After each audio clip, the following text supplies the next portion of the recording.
Hello everyone, welcome back to my channel sari kuch miracle by threads. Friends, ಇವತ್ತೊಂದು baby ಕುಚ್ಚಲ್ಲೇ bridal design ಹೇಗೆ ಹಾಕೋದು ಅಂತ ತೋರಿಸ್ತೀನಿ ನೋಡಿ. ಇದಕ್ಕೆ ನಾನು 2 ಕಲರ್ ಥ್ರೆಡ್ಸ್ನ ತೊಗೊಂಡಿದ್ದೀನಿ. 2 ಕಲರ್ ಥ್ರೆಡನ್ನು ನಾನು 127 ದಾರನ ತೊಗೊಂಡು ಇಲ್ಲಿ ಗ್ಲೂ ಹಾಕಿ ರೆಡಿ ಮಾಡಿ ಇಟ್ಕೊಂಡಿದ್ದೀನಿ. ನೋಡಿ, ಇಲ್ಲಿ ಗ್ಲೂ ಹಾಕಿ ರೆಡಿ ಮಾಡಿ ಇಟ್ಕೊಂಡಿದ್ದೀನಿ. ಒಂದು 5 ನಿಮಿಷ ಬಿಟ್ಟರೆ ಅದು ಗಟ್ಟಿಯಾಗುತ್ತೆ. ಮತ್ತು ಯಾವುದಾದ್ರೂ ನೀಡಲ್ ಇರ್ಬೋದು. ಒಂದು ನೀಡಲ್ನ ತೊಗೊಂಡು ನೋಡಿ, ಇಲ್ಲಿ ಈ ಥರ ದಾರನ ಎಳ್ಕೊಂಡು ಎಲ್ಲ ಥ್ರೆಡ್ಸು ಈಕ್ವಲಾಗಿ ಬರೋ ರೀತಿಯಲ್ಲಿ ನೋಡಿ, ಈ ಥರ ಎಳ್ಕೊಂಡು ಎಲ್ಲನೂ ಸ್ಟ್ರೈಟಾಗಿ ಹಿಂಗೆ ಇಟ್ಕೋಬೇಕು. ಹಿಂಗೆ ಇಟ್ಕೊಂಡಿದ್ದಾದಮೇಲೆ ನೋಡಿ, ಎಲ್ಲನೂ ಈಕ್ವಲ್ ಆಗಿ ಮಾಡ್ಕೊಂಡಿದ್ದೀನಿ. ಈಗ ಇಟ್ಕೊಂಡಾದಮೇಲೆ ಒಂದು ನೀಡಲಲ್ಲಿ ನಮಗೆ ಇದು ಕಾಟನ್ ಥ್ರೆಡ್ ಸಿಕ್ಕಿದ್ರೆ ಸೇಮ್ ಕಲರ್ ಕಾಟನ್ ಥ್ರೆಡ್ ತೊಗೊಳ್ಳಿ, ಇಲ್ಲಾಂದರೆ ಸಿಲ್ಕ್ ಥ್ರೆಡ್ನೇ 2 ಎಳೆಯಲ್ಲಿ ತೊಗೋಬೇಕು. ಸೊ ಅದು ಫೋಲ್ಡ್ ಆಯಿತು ಅಂದರೆ 4 ಎಳೆ ಆಗುತ್ತೆ. ನೋಡಿ, ಇಲ್ಲಿ ತೊದಿಲಿ ಗಂಟು ಕಟ್ಕೊಂಡು ರೆಡಿ ಮಾಡಿ ಇಟ್ಕೊಬೇಕು ಒಂದು ನೀಡಲಲ್ಲಿ. ಈಗ ಬ್ಯಾಕ್ ಸೈಡಿಂದ ನೀಡಲ್ನ ಹಾಕಿ ನೋಡಿ, ಬ್ಯಾಕ್ ಸೈಡಿಂದ ನೀಡಲ್ನ ಹಾಕ್ತಾಯಿದ್ದೀನಿ. ನೀಡಲ್ನ ಹಾಕಿ ಫ್ರಂಟಿಗೆ ಎಳ್ಕೊಳ್ಳಿ. ನೀಡಲ್ನ ಫ್ರಂಟಿಗೆ ತೊಗೊಳ್ಳಿ. ಈ ಥರ ಫ್ರಂಟಿಗೆ ತೊಗೊಂಡು ಆ ನಾಟಿದೆಯಲ್ಲ, ಅದು ಕೆಳಗೆ ಹೋಗೋ ರೀತಿಯಲ್ಲಿ ಎಳ್ಕೋಬೇಕು. ಎಳ್ಕೊಂಡು ರೈಟ್ ಸೈಡಿಂದ ಲೆಫ್ಟ್ ಸೈಡಿಗೆ ನೀಡಲ್ನ ಹಾಕಿ ಎಳ್ಕೋಬೇಕು. ಎಳ್ಕೋಬೇಕಾದ್ರೆ ನಾಟ್ ಬರೋ ರೀತಿಯಲ್ಲಿ ಎಳ್ಕೋಬೇಕು. ನಾವಿಲ್ಲಿ ಕುಚ್ಚು ಕಟ್ತೀವಲ್ಲ, ಆ ಥರನ ಮಾಡ್ಕೋಬೇಕಾಗಿರೋದು. ಇಲ್ಲಿ ಕುಚ್ಚನ್ನೇ ಕಟ್ಟಬೇಕಾಗಿರೋದು. ಮತ್ತು ರೈಟ್ ಸೈಡಿಂದ ನೋಡಿ ಲೆಫ್ಟ್ ಸೈಡಿಗೆ ಎಳ್ಕೊಳ್ತಾ ಇದ್ದೀನಿ. ಎಳ್ಕೊಂಡು ಅದು ದಾರದ ಒಳಗಡೆ ಎಳ್ಕೊಂಡ್ರೆ ನಾಟ್ ಫಾರ್ಮ್ ಆಗುತ್ತೆ. ಅದೇ ಥರ ಒಂದು 2-3 ಸಲ ಮಾಡ್ಕೊಳ್ಳಿ. ಲೆಫ್ಟ್ ಸೈಡಿಂದ ರೈಟ್ ಸೈಡಿಗೆ ಎಳ್ಕೊಳ್ಳಿ. ಇಲ್ಲ ನಿಮಗೆ ಯಾವ ರೀತಿ ಕುಚ್ಚು ಕಟ್ಟೋ ರೀತಿ ಕಂಫರ್ಟ್ ಆಗುತ್ತೆ ಆ ರೀತಿ ಕಟ್ಕೊಳ್ಳಿ. ಇದೇ ರೀತಿ ಮಾಡ್ಕೋಬೇಕು ಅಂತೇನಿಲ್ಲ.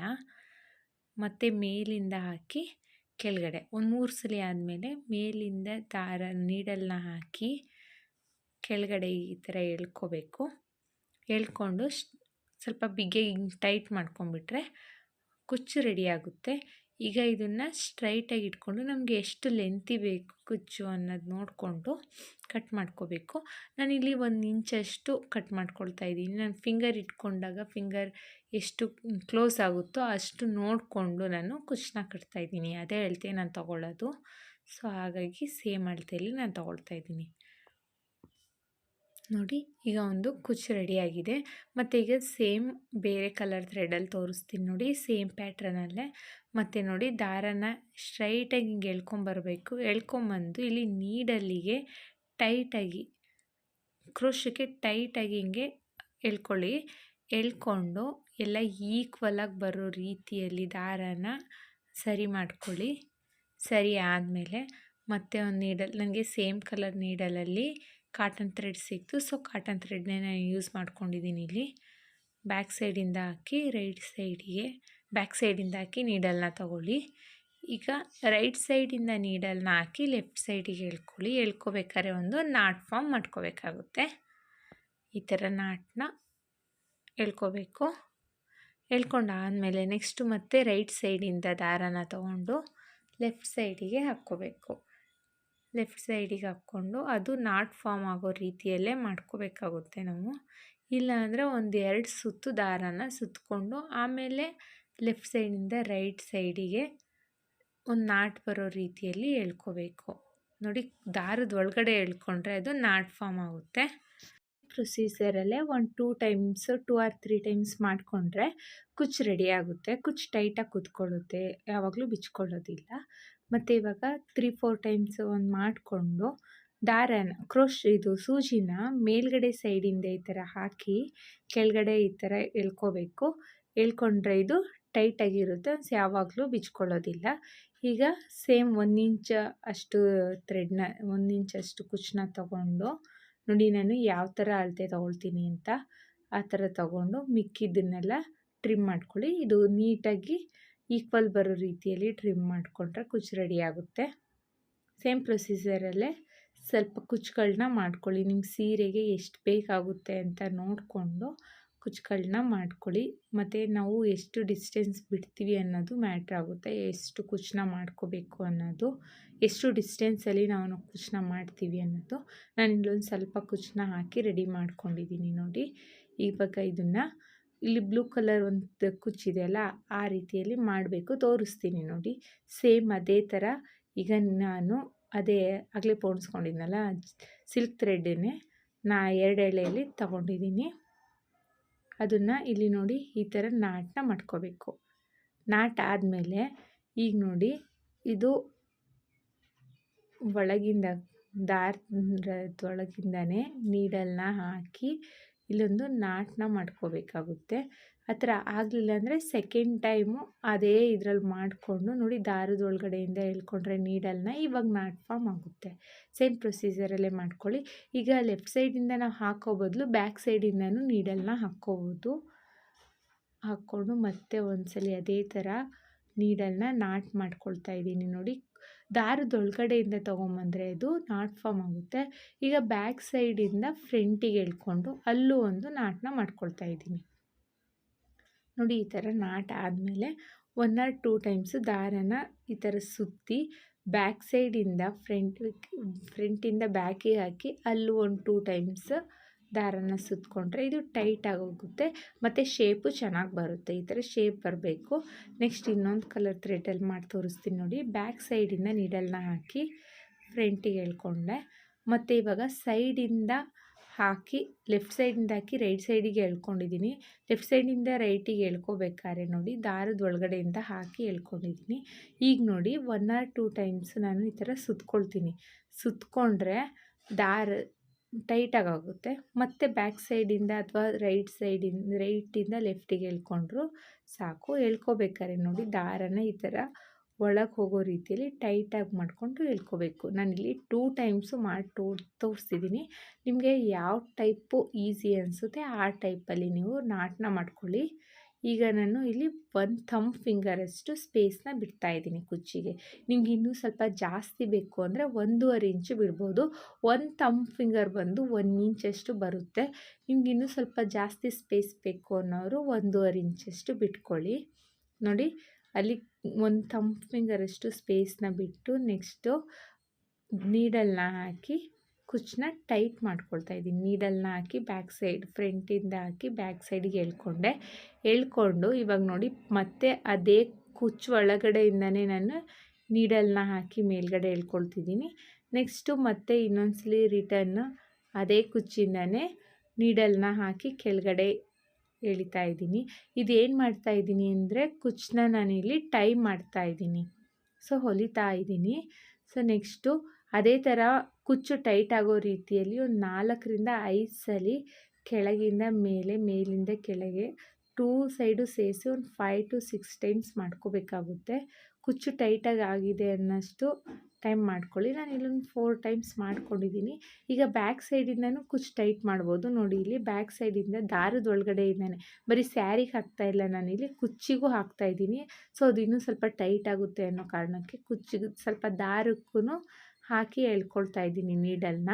ಅದು ಒಂದು 2 ಟೈಮ್ಸ್ ಮಾಡಿಕೊಂಡ್ರೆ ಸೇಮ್ ಪ್ರೊಸೀಜರಲ್ಲೇ ಕುಚ್ಚು ಟೈಟಾಗಿರುತ್ತೆ, ಯಾವಾಗಲೂ ಅಲ್ಲಾಡೋದಿಲ್ಲ ನೋಡಿ. ಇಲ್ಲಿ ದಾರದ ಒಳಗಡೆಯಿಂದನೇ ಎಳ್ಕೊಳ್ತಾ ಇದ್ದೀನಿ. ಒಂದು 2 or 3 ಟೈಮ್ಸ್ ಆ ಥರ ಮಾಡ್ಕೊಳ್ಳಿ, ಸೊ ಟೈಟ್ ಆಗುತ್ತೆ. ಈಗ ಒಂದು 3ನೇ ಟೈಮ್ಸ್ ನಾನೀಗ ಹಾಕ್ಕೊಂಡು ನೀಡಲ್ ಮೇಲೆ ಒಂದು 2 ಸಲ ದಾರನ ಸುತ್ತಕೊಂಡು ಈಗ ದಾರನ ಟ್ರಿಮ್ ಮಾಡ್ಕೊಳ್ತಾ ಇದ್ದೀನಿ. ಸೊ ಅದು ಟೈಟ್ ಆಯಿತು. ಸೇಮ್ ಪ್ರೊಸೀಜರಲ್ಲೇ ಇನ್ನೊಂದು ಕಲರ್ ಥ್ರೆಡ್ಡನ್ನ ಹಾಕೋದು ಹೇಗೆ ಅಂತ ತೋರಿಸ್ಕೊಡ್ತೀನಿ ನೋಡಿ. ಇದು ನೋಡಿ ಎಷ್ಟು ಟೈಟಾಗಿ ಫಿಟ್ಟಾಗಿ ಕೂತಿದೆ. ಈಗ ಸೇಮ್ ಪ್ರೊಸೀಜರಲ್ಲೇ ಇನ್ನೊಂದು ಕುಚ್ಚನ್ನ ಕಟ್ಟಿ ತೋರಿಸ್ತೀನಿ ನೋಡಿ. ಇದು ಅಷ್ಟೇ, ಆಗಲೇ ತೋರಿಸಿದ್ದೀನಿ, ನಿಮಗೆ ಗೊತ್ತಾಗಿಲ್ಲ ಅಂತ ಇನ್ನೊಂದು ಟೈಮ್ ತೋರಿಸ್ತಾ ಇದ್ದೀನಿ ನೋಡಿ. ನೀಡಲ್ನ ದಾರದಲ್ಲಿ ಪೋಣಿಸ್ಕೊಳ್ತಾ ಇದ್ದೀನಿ. ಪೋಣಿಸಾದ್ಮೇಲೆ ಈ ಕೊನೆಯಲ್ಲಿ 2 ಗಂಟನ್ನ ಕಟ್ಟಿ ರೆಡಿ ಮಾಡ್ಕೊಂಡಿದ್ದೀನಿ. ಈಗ ಬ್ಯಾಕ್ ಸೈಡಿಂದ ದಾರನ ಎಳೆದು ಫ್ರಂಟಿಗೆ ಎಳ್ಕೊಳ್ತಿದ್ದೀನಿ. ಲೆಫ್ಟ್ ಸೈಡಿಂದ ರೈಟ್ ಸೈಡಿಗೆ ಸೇಮ್ ಇನ್ನೊಂದ್ಸಲಿ ಮಾಡ್ಕೊಳ್ತಾ ಇದ್ದೀನಿ. ಮಾಡ್ಕೋಬೇಕಾದ್ರೆ ನಾಟನ್ನ ಮಾಡ್ಕೊಳ್ತಾ ಇದ್ದೀನಿ.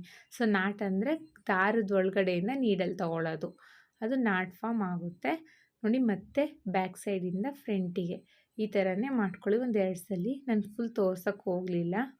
ಎಳ್ಕೊಂಡಾದಮೇಲೆ ನೋಡಿ ನೀಡಲ್ನ ಈಗ 1 ಫಿಂಗರಷ್ಟು ಕುಚ್ಚನ್ನ 1 ಫಿಂಗರಷ್ಟು ಗ್ಯಾಪ್ ತಗೊಂಡು ನೀಡಲ್ನ ಹಾಕ್ತಾಯಿದ್ದೀನಿ. ನೀಡಲ್ನ ಹಾಕಿ ಕೆಳಗಡೆ ದಾರನ ಎಳ್ಕೋಬೇಕು. ಎಳ್ಕೊಂಡಾದಮೇಲೆ ಮತ್ತೆ ಕೆಳಗಡೆಯಿಂದ ಅಂದರೆ ಬ್ಯಾಕ್ ಸೈಡಿಂದ ಫ್ರಂಟಿಗೆ ನೀಡಲ್ನ ಎಳ್ಕೋಬೇಕು. ಈಗ ನೋಡಿ ಫ್ರಂಟಿಂದ ಎಗೇನ್ ಬ್ಯಾಕಿಂದ ಫ್ರಂಟಿಗೆ, ಫ್ರಂಟಿಂದ ಬ್ಯಾಕಿಗೆ ಎಳ್ಕೊಳ್ತಾ ಇದ್ದೀನಿ. ಇದು ಸಿಲ್ಕ್ ಥ್ರೆಡ್ ಆದರೆ ಇಲ್ಲಿ ಸ್ವಲ್ಪ ಗಂಟಾಗೋ ಚಾನ್ಸಸ್ ಇರುತ್ತೆ. ನೋಡಿಕೊಂಡು ನೀಡಲ್ನ ನಿಧಾನಕ್ಕೆ ಎಳ್ಕೋಬೇಕು. ಕಾಟನ್ ಥ್ರೆಡ್ ಆದರೆ ಅಷ್ಟೇನು ಇದು ಗಂಟಾಗೋದಿಲ್ಲ. ಸಿಲ್ಕ್ ಥ್ರೆಡ್ಡು ಸ್ವಲ್ಪ ಬೇಗನೆ ಗಂಟಾಗೋ ಚಾನ್ಸಸ್ ಇರುತ್ತೆ. ನೋಡಿಕೊಂಡು ಮಾಡ್ಕೊಳ್ಳಿ. ಕಾಟನ್ ಥ್ರೆಡ್ಡು ಅಷ್ಟೇ ತುಂಬ ಲೆಂತಿಯಾಗಿ ಕಾಟನ್ ಥ್ರೆಡ್ನ ತೊಗೊಂಡ್ರೆ ನೀಡಲ್ ಒಳಗಡೆ ಅದು ಗಂಟಾಗೋ ಚಾನ್ಸಸ್ ಇರುತ್ತೆ. ನೋಡಿಕೊಂಡು ಮಾಡ್ಕೊಳ್ಳಿ.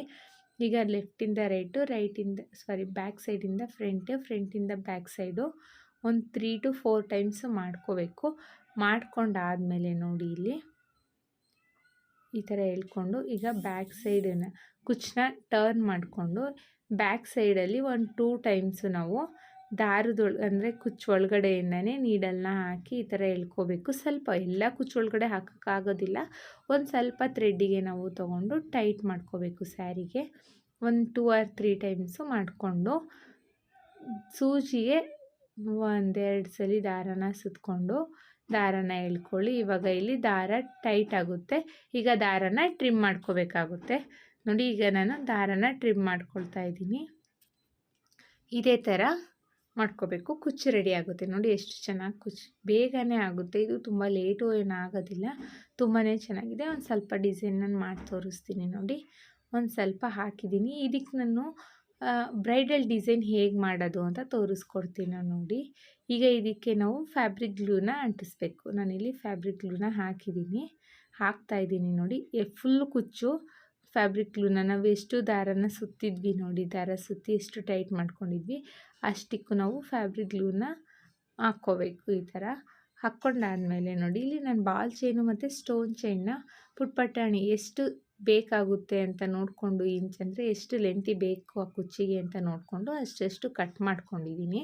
ಕಟ್ ಆದಮೇಲೆ ನೋಡಿ ಈ ಥರ ಇದನ್ನು ಬಾಲ್ ಚೈನು ಮತ್ತು ಸ್ಟೋನ್ ಚೈನ್ನ ಇಟ್ಟು ಪೇಸ್ಟ್ ಮಾಡ್ತಾಯಿದ್ದೀನಿ. ಇಲ್ಲಿ ಗಮ್ನ ಒತ್ತುತ್ತಾ ಅಂದರೆ ಸ್ವಲ್ಪ ಟೈಟಾಗಿ ಪಕ್ಕದಲ್ಲೇ ಬರೋ ರೀತಿಯಲ್ಲಿ ನಾವು ಗ್ಲೂನ ಹಾಕಿಬಿಟ್ಟು ಅದನ್ನು ರೆಡಿ ಮಾಡ್ಕೋಬೇಕು ಈ ಥರ. ಮತ್ತು ಎಷ್ಟು ಲೆಂತಿ ಬೇಕು ಅಂತಲೂ ನೋಡಿಕೊಂಡು ಒಂದ್ಸಲಿ ಎಷ್ಟು ಲೆಂತಿ ಬೇಕಾಗುತ್ತೆ ಅಂತ ನೋಡಿಕೊಂಡು ಸೇಮ್ ಲೆಂತಲ್ಲೇ ಅದನ್ನು ಕಟ್ ಮಾಡಿಕೊಂಡ್ರೆ ಸಾಕು. ಅಂದರೆ ಸ್ಟೋನ್ ಚೈನ್ ಎಷ್ಟು ಬೇಕು, ಬಾಲ್ ಚೈನ್ ಎಷ್ಟು ಬೇಕು ಅಂತ ನೋಡಿಕೊಂಡು ಅಳತೆ ಕಟ್ ಮಾಡ್ಕೋಬೇಕು. ನಾನಿಲ್ಲಿ ಕಟ್ ಮಾಡ್ಕೊಂಡಿದ್ದೀನಿ. ಒಂದು ಸ್ವಲ್ಪ ಜಾಸ್ತಿ ಆಗಿರೋದ್ರಿಂದ ಸ್ಟೋನ್ ಚೈನ್ನ ಮತ್ತೆ ಒಂದು ಬೀಡ್ ಬರೋಷ್ಟು ಕಟ್ ಮಾಡಿಕೊಂಡು ಎಷ್ಟು ಬೇಕು ಅಂತ ಅಳತೆ ನೋಡ್ಕೊಂಡು ಮತ್ತೆ ರೆಡಿ ಮಾಡಿ ತೊಗೊಂಬಂದಿದ್ದೀನಿ ನೋಡಿ. ಇಲ್ಲಿ ನೋಡಿ ಈ ಥರ ರೆಡಿ ಮಾಡ್ಕೋಬೇಕು. ನೋಡಿ ಎಷ್ಟು ಗ್ರ್ಯಾಂಡ್ ಲುಕ್ಕಿಂಗ್ ಬರ್ತಿದೆ ಅಂತ. ಇದು ಸ್ವಲ್ಪ ಗ್ಲೂ ಒಣಗೋವರೆಗೂ ಸ್ವಲ್ಪ ಆ ಕಡೆ ಈ ಕಡೆ ಹೋಗ್ತಾ ಇರುತ್ತೆ. ನಾವು ಆ ಕಡೆ ಈ ಕಡೆ ಅಲ್ಲಾಡಿಸ್ದೆ ನೀಟಾಗಿ ಅದನ್ನು ಮಾಡ್ಕೋಬೇಕು. ಸ್ಟ್ರೈಟಾಗಿ ಸ್ಟಿಫಾಗಿ ಕುತ್ಕೊಳ್ಳೋ ರೀತಿಯಲ್ಲಿ ಪಕ್ಕನೇ ನಾವು ರೆಡಿ ಮಾಡ್ಕೋಬೇಕು. ಇದೇ ಥರ ಫುಲ್ ಇದಕ್ಕೂ ಕುಚ್ಚಿಗೂ ಹಾಕಬೇಕು. ನೋಡಿ ಇಲ್ಲಿ ನಾನು ಫುಲ್ ಕುಚ್ಚಿಗೂ ಹಾಕಿದ್ದೀನಿ. ಎಷ್ಟು ಚೆನ್ನಾಗಿ ಕಾಣಿಸ್ತಾ ಇದೆ ಅಂತ. ನಾನು ನೆಕ್ಸ್ಟ್ ಕುಚ್ಚಿಗೆ ಸ್ವಲ್ಪ ಡೌನಿಂದನೇ ಬಾಲ್ ಚೈನ್ನ ಇಡೋಕ್ಕೆ ಸ್ಟಾರ್ಟ್ ಮಾಡಿದೆ. ಸೊ ನೆಕ್ಸ್ಟು ಮೇಲ್ಗಡೆಯೂ ನನಗೆ ಇನ್ನೊಂದು ಬಾಲ್ ಚೈನ್ ಇಡೋಕ್ಕೆ ಸ್ಪೇಸ್ ಆಯಿತು. ಇನ್ನು ಅದು ಗ್ರ್ಯಾಂಡ್ ಲುಕ್ಕಿಂಗ್ ಬರ್ತಿದೆ ನೋಡಿ. ಫಸ್ಟ್ ಕುಚ್ಚಲ್ಲಿ ನನಗೆ ಬಾಲ್ ಚೈನ್ ಮೇಲ್ಗಡೆ ಇಡೋಕ್ಕಾಗಲಿಲ್ಲ, ಈ ಕಡೆ ಇಡೋಕ್ಕಾಯಿತು. ನೋಡಿ ಎಷ್ಟು ಚೆನ್ನಾಗಿ ಕಾಣಿಸ್ತಾ ಇದೆ ಅಂತ. ನೀವು ಅಷ್ಟೇ ಅಡ್ಜಸ್ಟ್ ಮಾಡಿಕೊಂಡು ನಿಮ್ಗೆ ಯಾವ ಥರ ಡಿಸೈನ್ ಬೇಕು ಅಂತ ನೋಡಿಕೊಂಡು ಮಾಡ್ಕೊಳ್ಳಿ. ಐ ಹೋಪ್ ನಿಮ್ಗೆ ಈ ವಿಡಿಯೋ ಇಷ್ಟ ಆಗಿದೆ ಅಂತ ಅಂದ್ಕೊಂಡಿದ್ದೀನಿ. ಇಷ್ಟ ಆಗಿದ್ದಲ್ಲಿ ಲೈಕ್ ಕೊಡೋದನ್ನ ಮಾತ್ರ ಮರಿಬೇಡಿ. ಹಾಗೆ ಯಾರೆಲ್ಲ ನನ್ನ ಚಾನಲ್ನ ಸಬ್ಸ್ಕ್ರೈಬ್ ಮಾಡ್ಕೊಳ್ದೆ ನೋಡ್ತಾ ಇದ್ದೀರಾ ಪ್ಲೀಸ್ ಸಬ್ಸ್ಕ್ರೈಬ್ ಮಾಡ್ಕೊಳ್ಳಿ. ಹಾಗೆ ನಿಮ್ಮ ಫ್ಯಾಮಿಲಿ ಫ್ರೆಂಡ್ಸ್ಗೆಲ್ಲ ಶೇರ್ ಮಾಡಿ. ತುಂಬಾ ಗ್ರ್ಯಾಂಡ್ ಡಿಸೈನ್ ಬಂದಿದೆ. ನೀಡಲ್ ಬರಲ್ಲ ನನಗೆ, ಕ್ರೋಶಾ ಕುಚ್ಚು ಬರಲ್ಲ, ಗ್ರ್ಯಾಂಡ್ ಡಿಸೈನ್ ಬೇಕು ಅನ್ನೋರು ಟ್ರೈ ಮಾಡಿ ಹೇಗೆ ಬಂತು ಅಂತ ಕಮೆಂಟ್ ಮಾಡಿ ತಿಳಿಸಿ. ಮತ್ತೆ ಮುಂದಿನ ವಿಡಿಯೋಲಿ ಭೇಟಿ ಆಗ್ತೀನಿ. Thank you for watching. Bye.